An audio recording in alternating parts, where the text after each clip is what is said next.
sendo de número 1 até o número 4. Sem perder tempo, diz assim a palavra.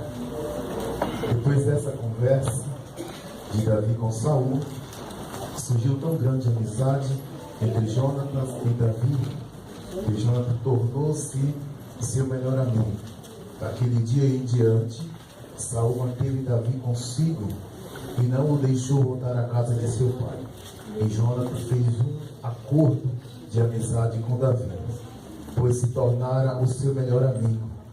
Jonatas tirou o manto que estava vestido e o deu a Davi, com a sua túnica e até a sua espada, seu arco e seu cinturão. Bem, vamos ler aqui no segundo livro de Samuel, no capítulo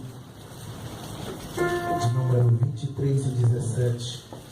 Aliás, o primeiro, depois a gente vai ler no segundo também. Diz assim o versículo 17 do capítulo 23. Não tenha medo, disse ele. Meu pai não porá as mãos em você. Você será rei em Israel. E eu lhe serei o segundo em comando. Segundo de Samuel, agora no capítulo de número 9. Versículo 7, que diz assim: não tenha medo, disse-lhe Davi, pois é certo que eu o tratarei com bondade por causa de minha amizade com Jonatas, seu pai. Vou devolver-lhe todas as terras que pertencia a seu avô Saul, e você comerá sempre a minha mesa. Amém? Graças a Deus por esta palavra. Deus falando aos nossos corações. Glória a Jesus. Eu quero falar aqui um pouco, esta noite, dentro desse texto que li, sobre promessa de Deus e sobre uma amizade verdadeira, né? Vamos falar um pouco aqui de um homem que era um homem de Deus.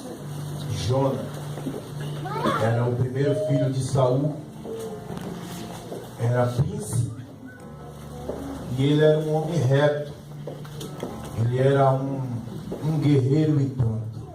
A Bíblia diz que ele e seu pai eram como águias, de ligeiros que eram nas batalhas. E a Bíblia diz, nesse texto em que lemos, que ele fez uma amizade com Davi muito forte. Ele fez um pacto com Davi muito forte. E por conta disso, Deus cumpriu uma promessa na vida do seu filho, né? Então vejamos o poder de uma amizade sincera. O poder de uma amizade sincera.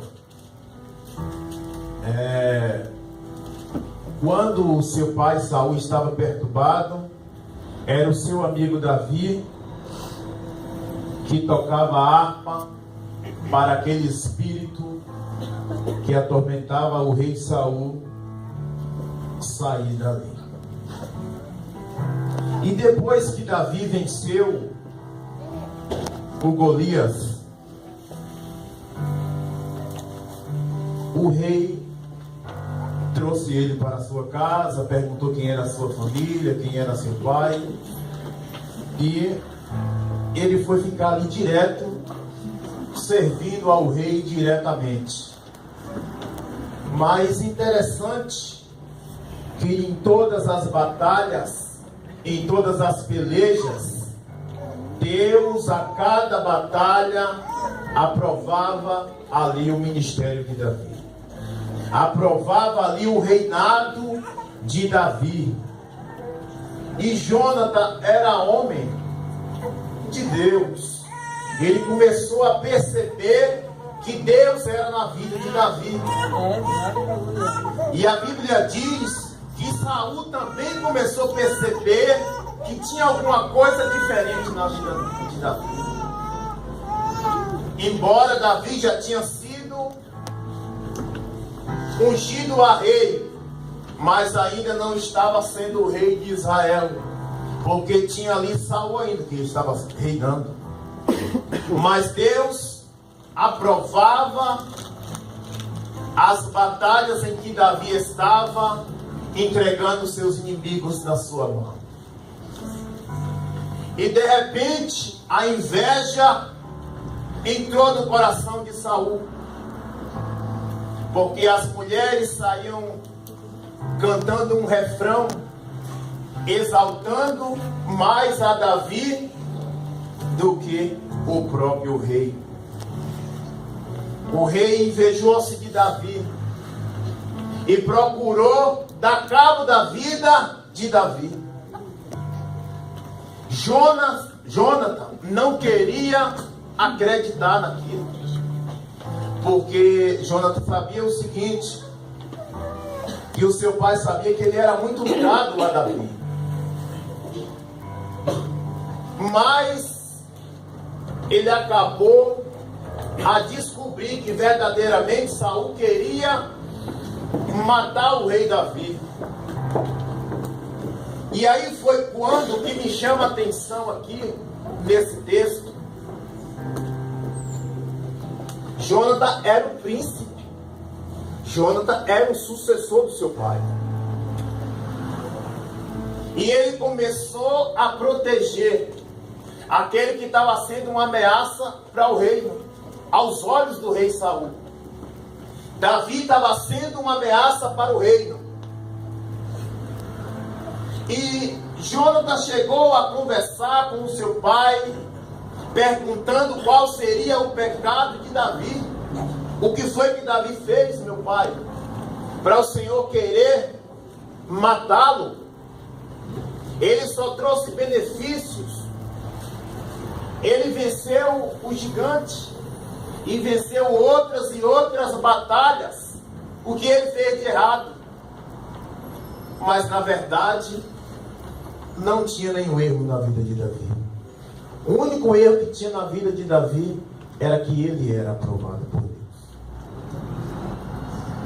Era que ele tinha a aprovação de Deus. Este era o erro de Davi. O interessante é que, com a reprovação do rei Saul, com o reinado arrancado do rei Saul por Deus, o seu sucessor seria teu filho Jonas. Sim ou não? Sim. Mas Jonathan era um homem de Deus. A história de Jonathan é bonita. Se vocês forem pesquisar sobre a história de Jonathan, é uma história bonita. Ele era um cidadão temente a Deus. Ele era um homem crente.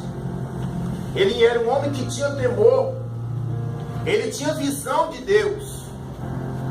Ele não era aquele, digamos que, obreiro que queria passar na frente de alguém para chegar no seu lugar que almejava, não. Ele era um homem que tinha visão de Deus. E quando ele passou a saber que o seu pai queria matar a Davi, ele começou a dar livramento a Davi. Ele começou a chamar e avisar a Davi: não esteja em tal lugar, tal dia. Meu pai está armando uma emboscada contra a sua vida. E a sede de Saul para ceifar a vida de Davi crescia cada vez mais. Teve época de Davi voltar e ali ele prometer para o seu filho que não ia mais tentar contra a vida de Davi. E mesmo assim teve um dia que ele lançou a lança e Davi se esquivou e não pegou nele. Ele quase cravou a Davi com a lança. Houve também outro dia, eles estavam em uma festa e era para Davi estar lá, mas Davi não estava por conta desses rumores que Saul queria matar a Davi. E estava lá o lugar de Davi, e ali foi feita uma prova. Jonathan ali fez uma prova para ver se o seu pai queria realmente matar a Davi, e constatou-se ali que verdadeiramente ele queria. E ele se irritou com seu filho, também tentou cravar uma lança no seu próprio filho. Então ele estava totalmente fora da direção de Deus. Mas aquele que deveria estar mais interessado na cadeira real, na coroa real, sabia que Deus era com Davi. Sabia que aquela coroa não era para ele, era para Davi.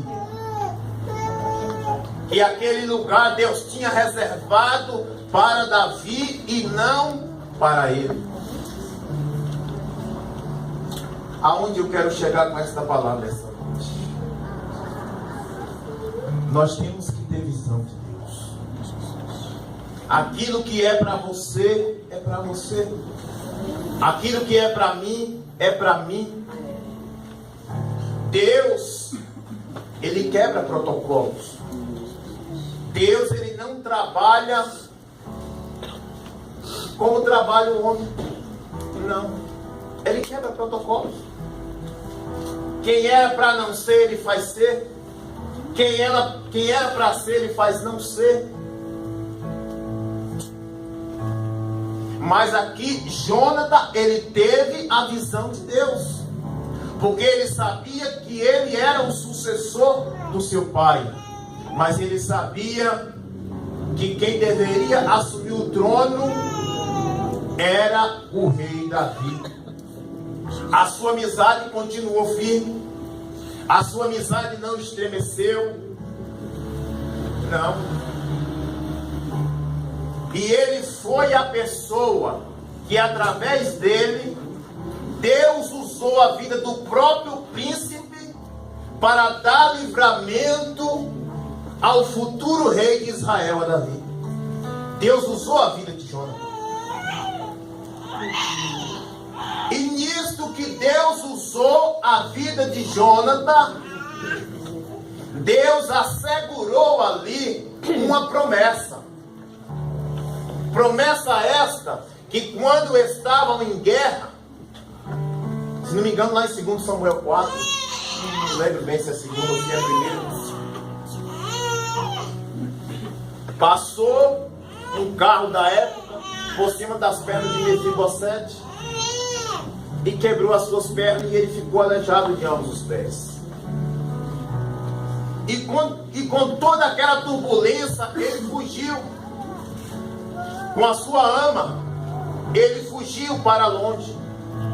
Ele foi para a casa de Maquia em Lodebar. Mas só que houve ali, entre Jonathan e Davi, uma amizade muito forte. Um amava o outro como irmão. E ali Jonathan falou para Davi, para ele usar de benevolência para com os de sua família. E o interessante que depois que Davi ele tomou o trono, tomou no modo de dizer, ele assumiu o trono, foram mortos todos da família de Saul. Tinha que matar todo mundo, exceto o Mefibosete, que estava em Maqui. Ele estava na casa de Maqui em Lodebar. E um certo dia, nessa passagem que eu li aqui no capítulo 9, do versículo 7, isso aqui já foi o rei Davi falando para Mefibosete: não tenhas medo, pois é certo que eu o trarei com bondade, por causa da minha amizade com Jonathan. Olha o poder de uma amizade verdadeira. Provavelmente quando Mefibosete estava ali na casa de Maquia, ele já tinha família, que ele viu chegar alguém amando do rei.